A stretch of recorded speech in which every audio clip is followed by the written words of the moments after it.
Hello, my name is Ally Christiani, and welcome to Address the Disconnect, Series 2, Systemic Racism in Policing. We'll pick up where we left off last week with our discussion on racism in policing, but discuss it in modern terms.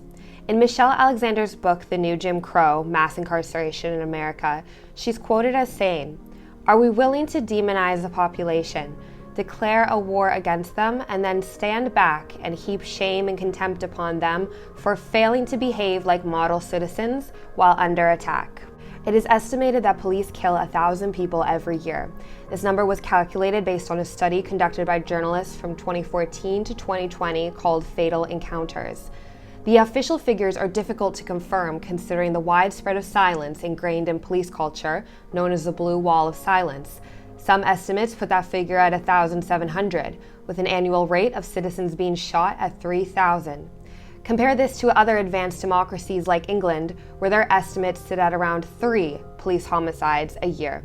Keeping in mind the population percentages, 60% of this country is white and 13% is black, when you look at the figures in 2020, 226 black people were killed by police, compared to 432 white people, which demonstrates a strong disproportion. The police use of force, which includes asphyxiation, beating, administering chemical agents like ketamine that killed Elijah McClain, taser or a gunshot, or dog bites, the 6th leading cause of death for young black men in the United States. These figures were so incomprehensible that the American Medical Association had to recognize police contact as a branch of health inequality. The disproportionate murders of black men and women by police can be explained by a concept called presumption of dangerousness, which was first developed in the age of slave patrols and black codes and Jim Crow. Police determine their threat based on a person's ethnicity, religion, or social status. These factors that arise from bias contribute to their fear and suspicion levels, which affect their decision-making when specifically interacting with people of color. 16 shots! 16 shots! 16! In 2014, Chicago police officer Jason Van Dyke shot a teenage black boy named Laquan McDonald 16 times. The police report claimed McDonald came towards the officers with a knife.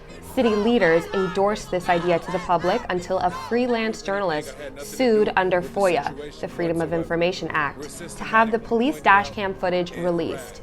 The footage revealed McDonald walking away, not approaching any officer.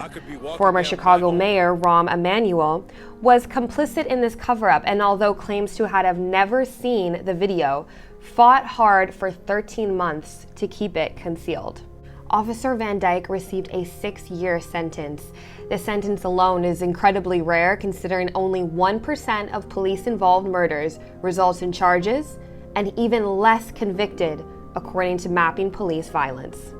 As always, Martin Luther King summarizes this issue best. He's quoted as saying on his famous March on Washington speech, "When will you be satisfied?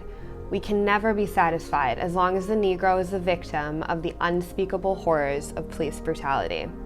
Thank you again for addressing the disconnect. Please be sure to check out my article that is up on the Black blog, where you can find graphs. I've included visuals for this article, a lot more statistics, a lot more stories. I try to keep these videos as short and sweet for you guys as possible, but please be sure to read that article, stay informed, and continue to address the disconnect with me. Thank you.